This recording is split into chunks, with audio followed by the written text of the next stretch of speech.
Kedua,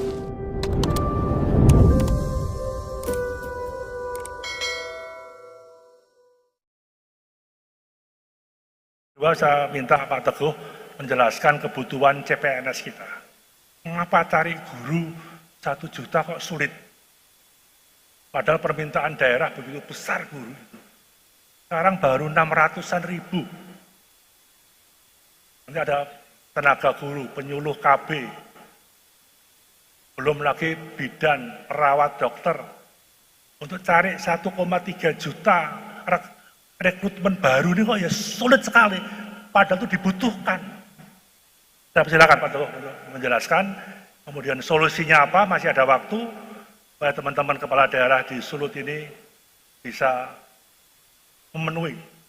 Kayak Pak Gubernur minta tenaga perawat, bidan, dokter mungkin ditambah, silakan. Kenapa Kementerian Dignas menghambat adanya fakultas kedokteran di TNI, di Polri, kok menghambat kenapa ini? Ya, saya kira ini harus dijelaskan. Paham bahwa itu PAN-RB itu hanya ada kewenangan kalau sudah disepakati oleh kementerian. Oke, Dignas sepakat 1 juta guru, serahkan ke kami parap, kami tekan, oke dibagi semua yang diminta oleh daerah. Jadi menghambat bukan kita, tapi justru sekarang ini menjadi problem, kenapa daerah tidak merespon. Ini ada stok 1,3 juta, yang 1 juta guru, yang 3 itu adalah CPNS, semua fungsional. Saya silakan Pak Teguh.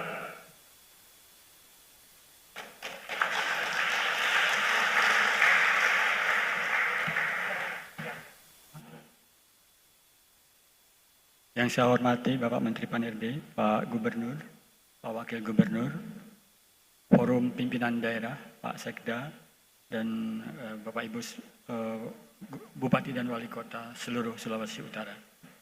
Barangkali sebagaimana disampaikan oleh Pak Menteri, saya akan fokus pada masalah pengadaan pegawai. Bapak sekalian, sebenarnya pada tahun ini kita memang membuka lowongan atau formasi untuk pegawai atau ASN ini dalam 3 skema. Yang pertama adalah melalui sekolah kedinasan, dan yang kedua adalah PPK guru, pegawai pemerintah dengan perjanjian kerja guru, yang secara spesifik kita tujukan untuk menyelesaikan permasalahan tenaga honorer guru, dan yang ketiga adalah CPNS dan PPPK non-guru. Baik Bapak sekalian, kalau kita, sebagaimana kita ketahui bahwa kita saat ini memiliki sekitar 4.168.118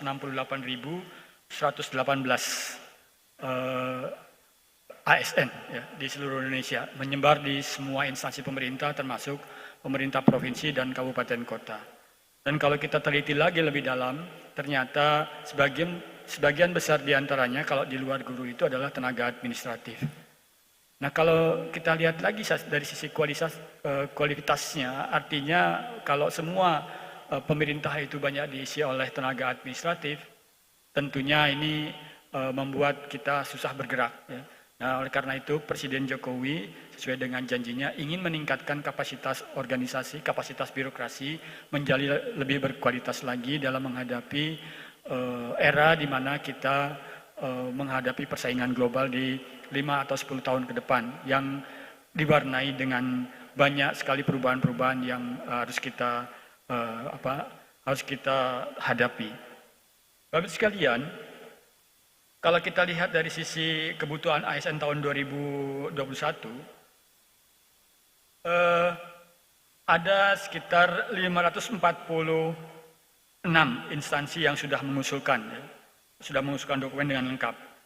Di instansi pusat ada 56 kementerian lembaga, kemudian di pemerintah daerah semua provinsi sudah mengusulkan ada 34, dan ada 456 pemerintah kabupaten kota yang mengusulkan. Artinya ada 88% yang sudah mengusulkan. Tapi ada di antaranya yang tidak mengusulkan. Ada 23 kementerian lembaga dan 4 pemerintah kabupaten kota. Sementara itu masih ada instansi yang sudah mengusulkan tapi dokumennya belum lengkap, yaitu ada 48 pemerintah kabupaten kota. Nah, 2 minggu yang lalu kami mengadakan pertemuan dengan pemerintah kabupaten kota untuk meyakinkan mereka bahwa masih ada formasi yang bisa diisi, ya. Masih banyak sekali yang belum mengajukan usulan. Dan kami juga terus diawasi oleh Komisi 2 dan maupun Komisi 10 DPR, karena ternyata dari 1 juta lebih guru honorer yang kita buka untuk tahun ini hanya sekitar 600 ribu saja yang baru mengusulkan, ya, yang masuk ke usulan kami. Nah, menurut rencana penetapan kebutuhan tahun 2021, kami memperoleh usulan kebutuhan itu sekitar 1.275.387 formasi. Ya.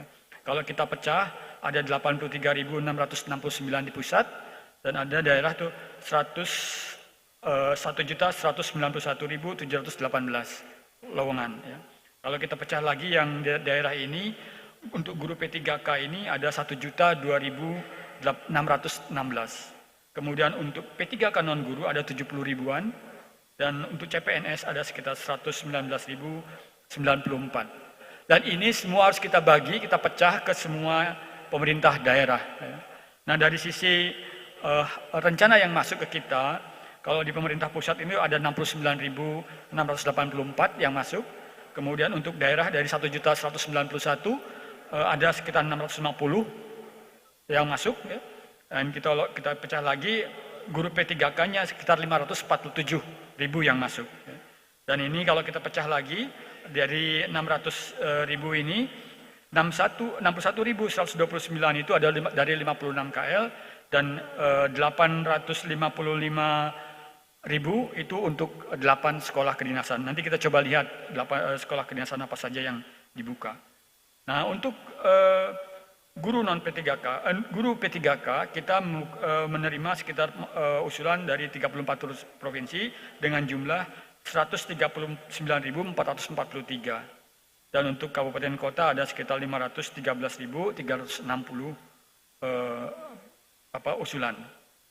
Bapak sekalian, kalau kita lihat dari sisi kebutuhan terbanyak untuk pemerintah pusat itu dari mulai dosen, penjaga tahanan. Penjaga tahanan ini masih kita perlukan karena memang jumlah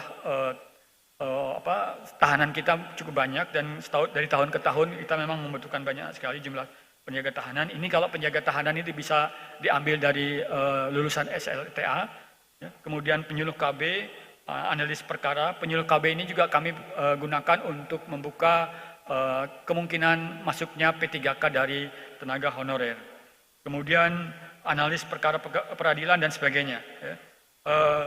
Untuk di pemerintah provinsi yang terbanyak adalah guru. Ya. Guru, kemudian untuk di kabupaten kota juga guru kelas. Ya. Sementara tenaga kesehatan juga menjadi urutan yang nomor 2. Bapak sekalian, kalau kita lihat dari sisi sekolah kedinasan, tahun ini kita akan membuka sekitar 66.464 formasi untuk sekolah kedinasan. Ya. Jadi kalau Bapak sekalian punya putra-putri yang memiliki sudah lulus SLTA, kemudian berminat untuk masuk ke sekolah kedinasan ini, ada 8 kementerian lembaga yang membuka sekolah kedinasan.